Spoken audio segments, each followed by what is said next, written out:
It helps you sort out things about your past that are still burdening you. You can tell, if you have a memory that's more than 18 months old, approximately, and when you pull that memory up to mind, if you still have an emotional reaction, that means you haven't fully articulated the memory. You haven't analyzed it causally. You haven't freed yourself from its grasp, and you're carrying it like a weight. And your brain responds to that, like the more weight you're carrying like that, more baggage, let's say, the more of the stress hormone cortisol your brain produces, and cortisol makes you old.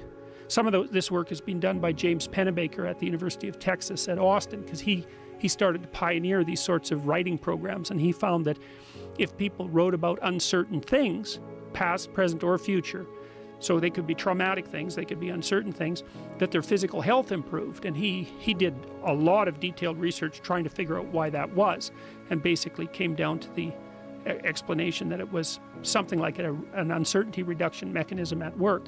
Because your brain is always figuring out how well situated are you in the world. How much do you not know compared to how much have you mastered? And you can tell that you've mastered things because when you go somewhere and you act, things turn out the way you want them. That's an indication of mastery. And your brain is sort of keeping track across your whole life of how many places you've been where things haven't worked out compared to how many places you have been where they have worked out. And if all those places in your past where things haven't worked out, you need to map and master. And that decreases the existential load on you, but that actually decreases your psychophysiological load. It makes you healthier. It makes you less stressed.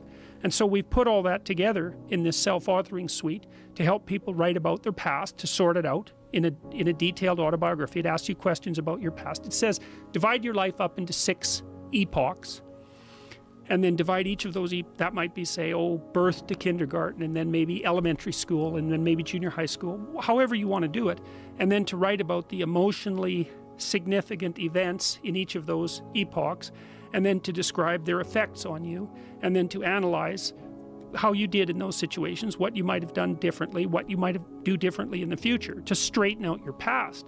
And I've done that with my students in my Maps of Meaning class for about the last 10 years, and some people have written 15,000 words. It's not that uncommon for students to write 15,000 words in their autobiography.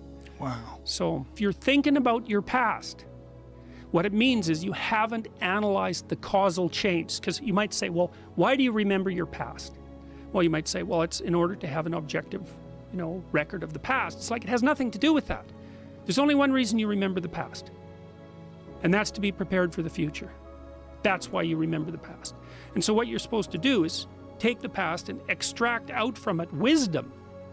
And wisdom is the ability to avoid stumbling blindly into ditches. And so you think, well, here's a time in my past I stumbled blindly into this horrible ditch and terrible things happened to me. It's like, okay, you need to take that apart. You need to figure out, how was it that events conspired with your participation, voluntarily or involuntarily, so that terrible consequence emerged. You need to know why that happened and how you could react differently in that situation. And as soon as you do that, your brain will leave it alone. It won't obsess you about it anymore, because the anxiety producing parts of your brain are basically trying to tell you where there are obstacles in your environment. It's like, look out, don't go there, don't go there.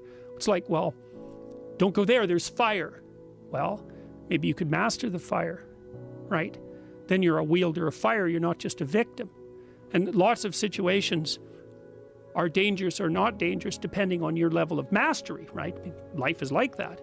And so a negative emotion that's associated with a memory is something that's crying out for mastery, and writing can really help with that.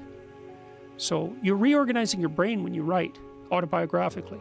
You're basically, the emotions, imagine memories can be stored at different levels of your brain, from sort of primordial reptilian image-laden areas that are very emotional, up to finely articulated plans for your future life. Well, you want to take everything that's negative and emotional and transform that into a fully articulated vision for your future. And that frees you of your past. You shouldn't be thinking about your past. I mean, maybe if you're 80 and you're going over a well-spent life, that's a whole different thing. But if you're 30, 35, or 20, and most of the time you're thinking about your past, it's like your soul is trapped back there. and you need to free it through investigation.